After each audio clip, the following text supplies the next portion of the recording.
জনপ্ৰিয় কণ্ঠশিল্পী গিৰিমণি চেতিয়া গগৈৰ নতুন বিহুখৰীয়া গীত শুন তুমিৰ মুক্তি লাভ টিজি প্ৰডাকশ্যনৰ বেনাৰত নিৰ্মাণ কৰা গীতটি আনুষ্ঠানিকভাৱে উন্মোচন কৰিলে বিহু সুৰক্ষা সমিতি অসমৰ প্ৰচাৰ সম্পাদক কৃপাল ফুকনে। তপনদ্বীপ লহকৰৰ কথা আৰু সুৰেৰে প্ৰস্তুত কৰা গীতটি শুভমুক্তিৰ দিনাই সামাজিক মাধ্যমত ব্যাপক শ্ৰোতাৰ সমাদৰ লাভ কৰিছে।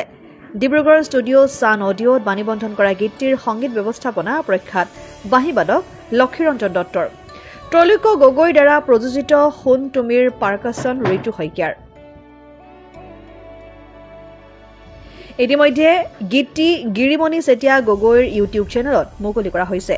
নৱবৰ্ষৰ প্ৰাক্ষণত মুক্তি লাভ কৰা গীতটিক অসমৰ ৰাইজে আদৰি ল'ব বুলি আশা প্ৰকাশ কৰিছে কণ্ঠশিল্পী গিৰিমণি চেতিয়া গগৈয়ে।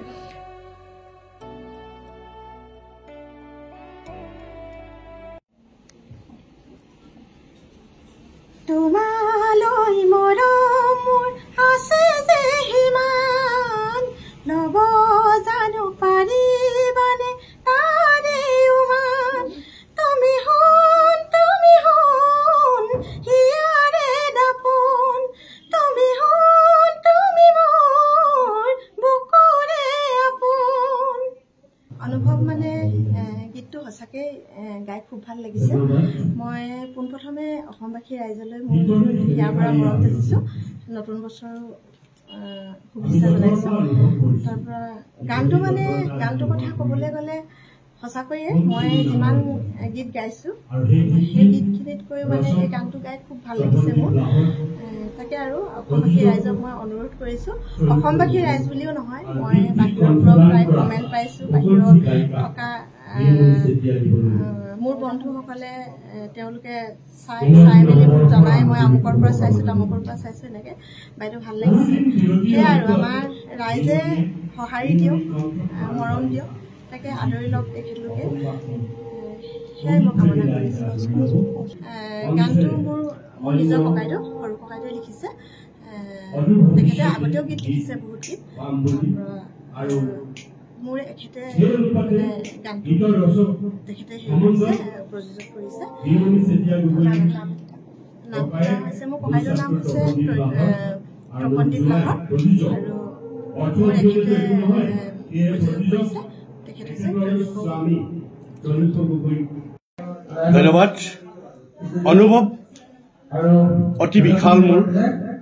গিৰিমণি চেতিয়া গগৈ প্ৰকৃতাৰ্থত তাই জামিৰা পাত্ৰমুঠি গাঁৱৰ মোৰ একালৰ ছাত্ৰী। এটা সময়ত তেওঁ দেশপ্ৰেমমূলক গীত গাই গাই গোটেই দৰ্শক শ্ৰোতাৰ হৃদয় জয় কৰা সেই গিৰিমণি চেতিয়া প্ৰায় ২০ বছৰ অন্তৰ্ধানৰ অন্তত আজি অসমবাসীলৈ যিটো বিহুখুৰীয়া গীত উপহাৰ হিচাপে দিলে তাত মই অত্যন্ত আনন্দিত হৈছোঁ। আৰু গীতটি হ'ল শুন তুমি। আৰু তাতোতকৈ বেছি আনন্দিত হৈছোঁ যে গিৰিমণি চেতিয়াৰ ককায়েক তপনদ্বীপ লাহৰ, গীতৰ কথা তপনদ্বীপ লাহৰৰ, আৰু এইটো ডিব্ৰুগড় জিলাৰ ছান ষ্টুডিঅ'ত বাণীবদ্ধ হৈছে। আমি আশা ৰাখিছোঁ অসমবাসীয়ে এই সুকন্ঠী গায়িকাগৰাকীক প্ৰতিষ্ঠিত কৰিব আৰু অনাগত ভৱিষ্যতত এই গীতটি আমি ভিডিঅ' ৰেকৰ্ডিঙৰ জৰিয়তে অসমবাসী ৰাইজলৈ উপহাৰ দিম আৰু সেইটো খুব কম সময়ৰ ভিতৰতে আমাৰ এই প্ৰচেষ্টা আমি হাতত ল'ম। মই আপাহতে আজিৰ এই গীতটোৰ ৰচক, বাণীবন্ধক আৰু কণ্ঠদান কৰা গিৰিমণি চেতিয়াক ইংৰাজী নৱবৰ্ষৰ আন্তৰিক শুভকামনা নিবেদিছোঁ আৰু অসমবাসীয়ে যাতে গিৰিমণিৰ কণ্ঠত অদূৰ ভৱিষ্যতে আৰু এনে সুন্দৰ গীত উপহাৰ হিচাপে পায় তাকে কামনা কৰিছোঁ।